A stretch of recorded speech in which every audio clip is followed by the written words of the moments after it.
Union for Open Vocalism. The union will begin with an appeal.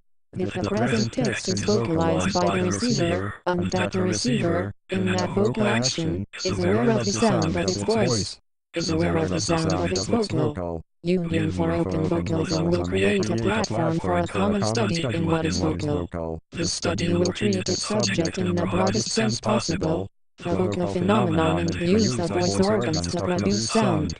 The purpose of the study will be to investigate the potential of the voice through the voice, in the light of the social abilities belonging to it. The union demands a vocal view recognizing and embracing all vocal use as a united oral community. It is happening, has been happening and will be happening in the time and the world in which the union exists. This vocal view does not distinguish between single voices, nor between the meaning of different vocal methods or phenomena, but rather assembles these in what they have in common, that they are sound produced by a voice organ. That is how union is to be understood, in an oral sense as well as in a social sense. The union wishes to show that an oral consciousness is evoked through the mechanism to vocalize about vocal. The voice plays the double character of both the investigator and the investigated. In this action, it is liberated from its often unambiguous role as communicator of language, and becomes multidimensional. The potential of the voice opens itself to itself. That is how open vocalism is to be understood. The mechanism to vocalize about vocal can thus be seen as a founding principle in the study, since it makes the vocal aware of itself.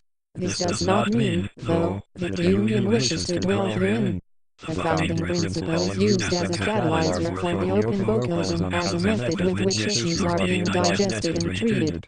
The union wishes to contribute vocally to its present and future world, and in the course of this action, take a critical stand towards it. It will emphasize the importance of community in the one-way world, a world that to a higher degree seems to emphasize the one-voiced and exclude the no-voiced. The union wishes to point out and cultivate a vocal community that, as mentioned, already exists, but which must be activated in order not to evaporate in one-voicedness. In this regard, it is important to emphasize that community is to be understood in global and universal terms. The present text is translated to the English language from the Danish language, which in no ways whatsoever means that the Union for Open Vocalism is a Danish nor English undertaking. The community of which we speak springs solely from the oral common denominator which the before-mentioned vocal view teaches, and is thus not carried or influenced by national understandings, hierarchical worldviews or other means of exclusion alike. The community of the Union functions only in its ability to operate in all the languages of the universe, or rather, in all vocalism of the universe. Ultimately, the known languages will be obsoleted and replaced by a new global vocal understanding.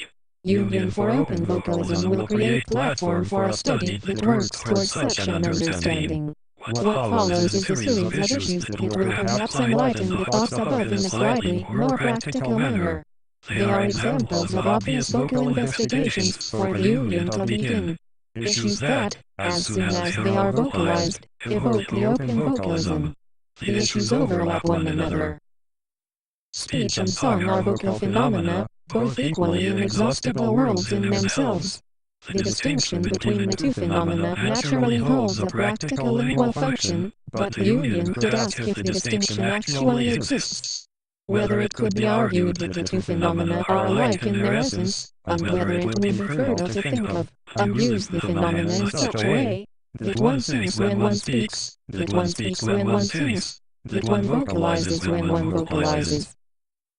An investigation of vocology, speech pedagogy, phonetics, voice health and the like. The union wishes to invite and to learn from the existing vocal fields, since they already practice the open vocalism in a very outspoken manner. An investigation of the physical voice organ and the exercises that belong to these fields. Warm-up, voice training, breathing etc. In this regard it is necessary to study vocal handicaps such as muteness and stuttering as a part of the embracing vocal understanding and thus also alternative vocal means of expression, such as sign language. Here, hands and body language become voice organs. An investigation of, and confrontation with, general discrimination and systematic suppression from a vocal point of view. Which voices are being heard in public, on a global and local level, and which voices are not being heard. For whom is it possible to use or raise their voice, and for whom is it not possible? Is there a connection, and what is the reason for this separation? The voice as privilege. The voice as a means to power. One-voiceness, and its connection to fascism. In this regard it is obvious to study the democracy and the phenomenon to vote.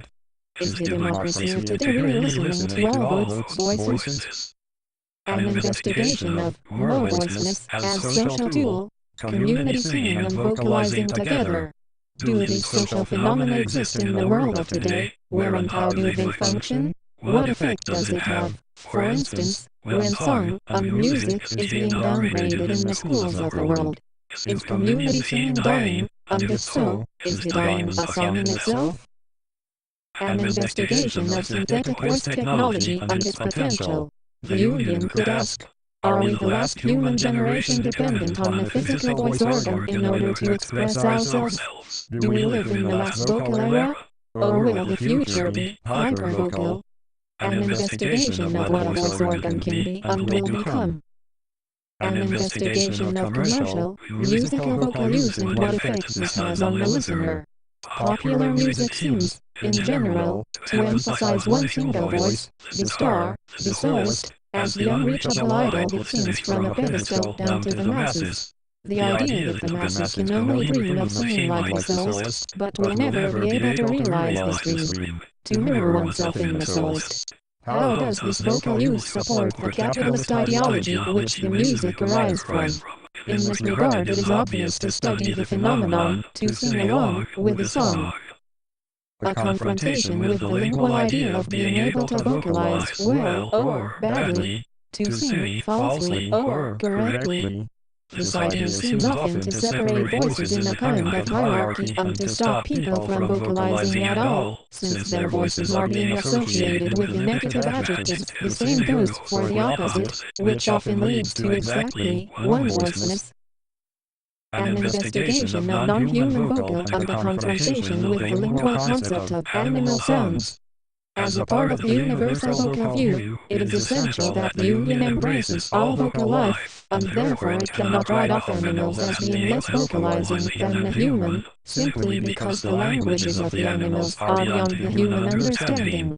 To begin with, the union could introduce the concept animal vocal or human sounds. But ultimately the animal vocal should be considered equal to the human vocal and therefore simply be named vocal. The same goes, moreover, for non-earthly vocal.